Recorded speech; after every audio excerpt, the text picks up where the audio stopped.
ఇది ఒక ఇష్యూ కూడా ఒక్కసారి ప్రభుత్వాలు చెక్ చేసుకోండి. మూడోది, మహారాష్ట్రకు చెందినటువంటి ఓట్ ఫర్ డెమోక్రసీ అనేది ఒక రిపోర్ట్ ఇచ్చింది. ఆ రిపోర్ట్ ప్రకారం 12.54% ఏపీలో ఎక్కువ ఓట్లు లెక్కెట్టారని, పోలైన ఓట్లకి లెక్కెట్టిన ఓట్లకి 12.54% ఎక్కువని. 12.54 అంటే చిన్న విషయం కాదు.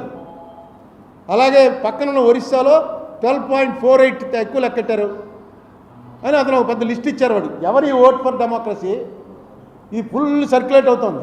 ఇది అబద్ధం అయితే వెంటనే దాన్ని బ్యాన్ చేయాలి, వెంటనే చర్య తీసుకోవాలి. ఆంధ్రాలో 12.54 ఎక్కువ పెట్టారని చెప్పి అంటుంటే చంద్రబాబు నాయుడు గారు ఇందులో ఎక్స్పర్టు. ఎందుకంటే ఫస్ట్ ఆయన ఈవీఎంలు తప్పు అని చెప్పింది ఆయనే. ఆయన దీన్ని క్లియర్ చేయాల్సినటువంటి అవసరం ఉంది. లేదా ఓట్ ఫర్ డెమోక్రసీ వాడు బోగస్ వాడు ఉత్తినే ఏవో పెడుతుంటాడు. నేను చూశాను వాళ్ళ పేర్లు, అందులో ఎవరెవరు ఉన్నారని. వాళ్ళంతా చాలా పెద్ద రిప్యూటెడ్ ఫెలోసే. మరి ఎందుకు అలా పెడుతున్నారు అని. ఇంకో విషయం, నిన్న బాలినేని అతను వేసినటువంటి పిటిషన్లో ఇప్పుడే దేశాయ్ గారు పంపారు నాకు.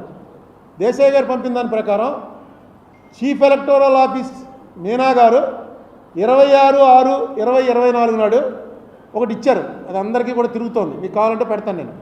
దాంట్లో ఆయన చీఫ్ ఎలక్షన్ ఆఫీసరు ఆయన ఏమి ఇచ్చాడు, ఇవన్నీ కూడా కౌంటింగ్ అయిన 10 రోజుల్లో మొత్తం డిస్ట్రాయ్ చేయమన్నారు. అప్పుడే 20 రోజులు అయింది, 26వ తారీఖున ఇచ్చాడు ఆయన. అప్పుడే 20 రోజులు అయింది, ఇంకా ఎందుకు డిస్ట్రాయ్ చేయలేదు, వెంటనే అన్నీ డిస్ట్రాయ్ చేయండి అని చెప్పి ఆయన ఇచ్చాడు.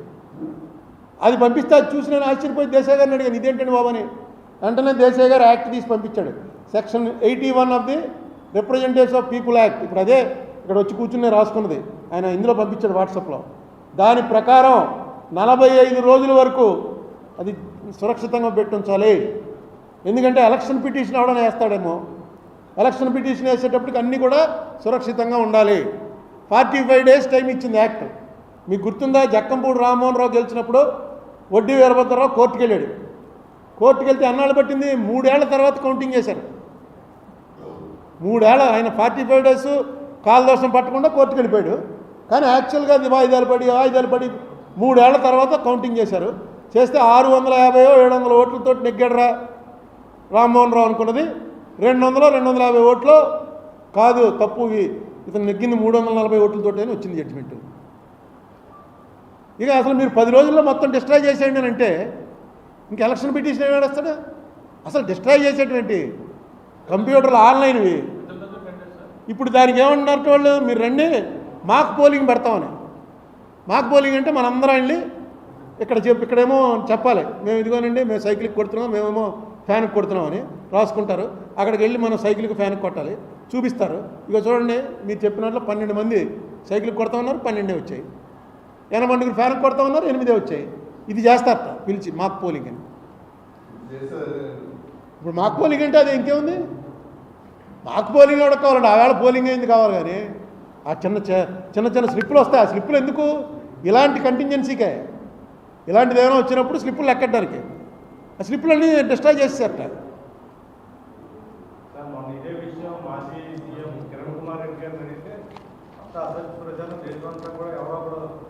అదే ఇదంతా అసత్య ప్రచారం అని చెప్పవలసింది ఎవరంటే, దీని మీద ఎక్స్పర్టీజ్ ఉన్నటువంటి చంద్రబాబు నాయుడు గారి కెపాసిటీ ఉంది. ఎందుకంటే ఆయన ఇంతకుముందు కంటెస్ట్ చేశారు. పాపం ఆయన ఎవరినో ఒక ఆయన్ని అరెస్ట్ చేసి జైల్లో కూడా పెట్టారు. ఒక ఈవీఎం మిషన్ సంపాదించాడు ఆయన, పేరు ఇది తప్పుడు ఆర్గనైజేషను. ఇలాంటివి అన్నాక అపోహలు రేకెత్తించి ప్రజల్లో నోటికొచ్చినట్టు చేస్తున్నారని అది చెప్పండి. అలాగే ఇది క్లియర్గా రిప్రజెంటేషన్ యాక్ట్ ప్రకారం 45 రోజులు ఉంచాలంటే 26వ తారీఖు అంటే నెల కూడా అవ్వకుండా 10 రోజులు కౌంటింగ్ అయిన 10వ రోజులే.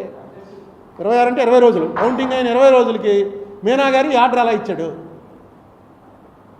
యాక్ట్ ఏమన్నా మారిందా, ఇది చెప్పవలసినటువంటి అవసరం ఉంది. ఎందుకంటే దీని మీద చాలా చర్చ జరుగుతుంది. ఇది స్పెషల్ కేటగిరీ స్టేటస్ 5 మండలాలు. నేను చంద్రబాబు నాయుడు గారి ప్రభుత్వం ఎలా జరుగుతుంది ఇవన్నీ కూడా కొన్నాళ్ళు టైం ఇచ్చి దీనికి, ఎందుకంటే ఇంకా ఇనీషియల్ స్టేజ్లో ఉంది, ఏదో రెక్టిఫై చేయడానికి ప్రయత్నాలు చేస్తున్నారు. కొన్నాళ్ళు టైం ఇచ్చి వీటి మీద మాట్లాడతాను. మెయిన్ మార్గదర్శి ఇష్యూలో వాళ్ళకి చేసిన రిక్వెస్ట్, చంద్రబాబు నాయుడు గారికి రేవంత్ రెడ్డి గారికి రిక్వెస్ట్,